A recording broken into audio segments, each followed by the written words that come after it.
Hey folks, Coach Patrick here from Endurance Nation, home of Triathlon's only 30-day free coaching trial and the innovators of the team coaching concept. I'm pleased to do another weekly Q&A session with you guys. This week is the week of March 23rd.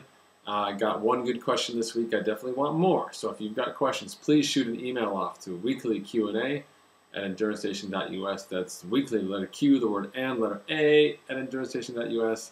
And I, Coach Patrick, will answer your questions. I've got a couple things also that I want to talk about, but I'm saving the end, including information about our Bike Fit webinar, which is coming up this Sunday night. Special deal for you guys. You got to pay attention. You got to be ready to push that little pause button. You're going to see the number appear on your screen, and then get it done. Man, I hope I can hook that up now that I just said that. So this week's question is a good question. And it's from Mancona in the forums, emphasis on the man, obviously. Good question from Matt here. So, do you have any thoughts about the impact of your body weight and bike weight on watts per kilogram? I realized the other day that my bike is at least 15% of my body weight. And of course, since I have to get both my bike and me up the hill, I need to effectively lower my watts per kilogram. However, for a bigger guy, the bike is probably less than 10% of their body weight, which will lower their watts per kilogram less than mine. Therefore, I potentially need a higher watts per kilogram without bike weight to go the same speed up the hill as a larger dude. To truly compare the watts per kilogram of two riders, would it be more accurate to include bike weight in the weight also? Are there any more thoughts on this, or am I thinking too far now? Matt, well, let's kick things off from a practical perspective and just say that your objective is to be as light as possible on the bike, as fast as possible on race day.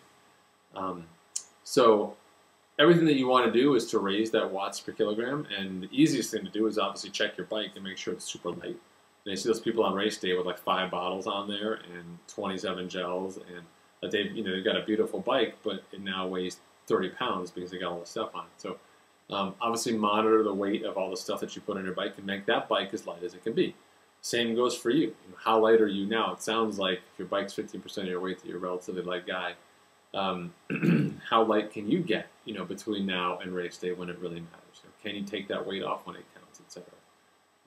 Just to go back to a larger scale perspective for a second, everyone that I know who's involved in this whole power dealio gets on the scale themselves in their boxers to weigh themselves. Few people get on the scales in their bike kit, and even fewer folks get on the scale in their bike kit with their bike on their back, full of all the stuff they're going to ride in. So if you do that and say, hey, my watts per kilogram is 3, and you talk to Timmy, whose watts per kilogram is 3.2, yeah, but he weighed himself on a scale in the boxers, not with his bike on his back, and then you got to do all this math. That's just not the way it is. So I would say keep things simple.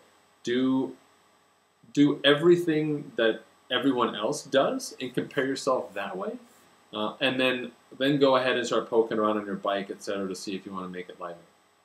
The underlying question you have, does a lighter bike make a difference? It absolutely does make a difference. You just want your bike to be as light as it can be, and you to be as light as you can be for race day, so you can maximize the return on the work that you've done. But on a basic level, watts per kilogram is a paper comparison.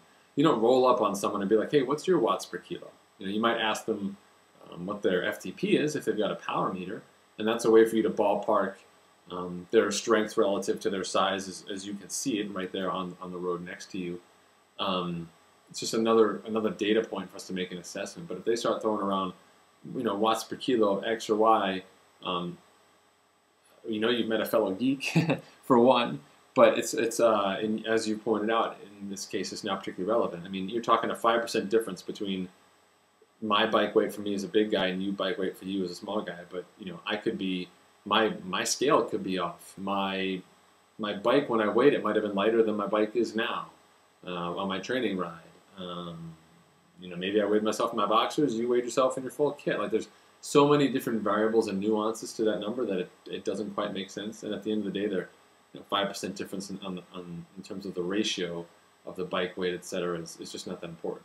You can assume if you want that everyone's bike weighs between 15 and 20 pounds, 16 and 20 pounds or something, and do your math from there. But at the end of the day, it doesn't really matter. You what we want you to do inside Endurance Nation. You as light as you can be, your bike as light as you can be. Benchmark your bike when you start training, and then we frequently, check it throughout the cycle to say like, hey, are you losing weight as you get closer to race day? Can you make that bike any lighter by racing with a different wheel, perhaps?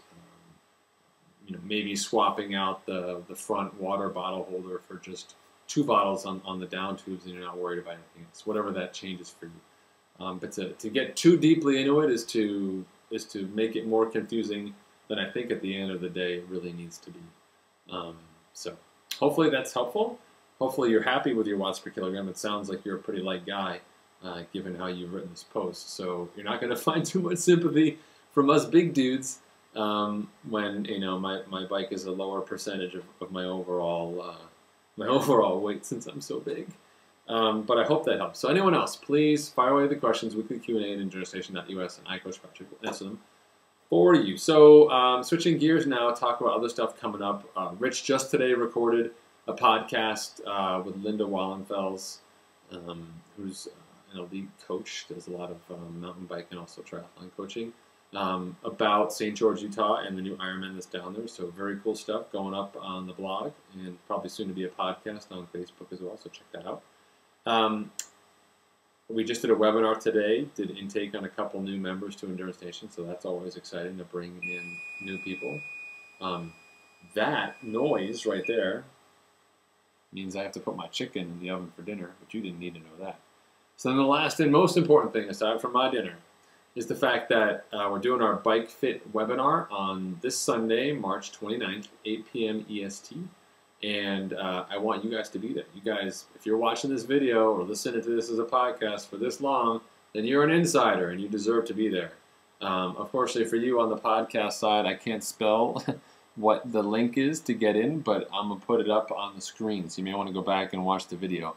And what I'll do is I'll hook that up right down here for as long as I can, but you may need to pause the screen so you can actually write down all the letters for it. But please check it out this Sunday night, 8 p.m., Todd Kenyon at ttbikefit.com. It's going to rock our worlds in terms of how to monitor your own bike fit, definitely making you either a better do-it-yourselfer or a more informed consumer of bike fit and bike paraphernalia. Very cool indeed. Really looking forward to it. So that's it. This is Coach Patrick signing off. I hope this was helpful for you. I look forward to seeing you guys on the roads. Be safe out there, okay? Take it easy.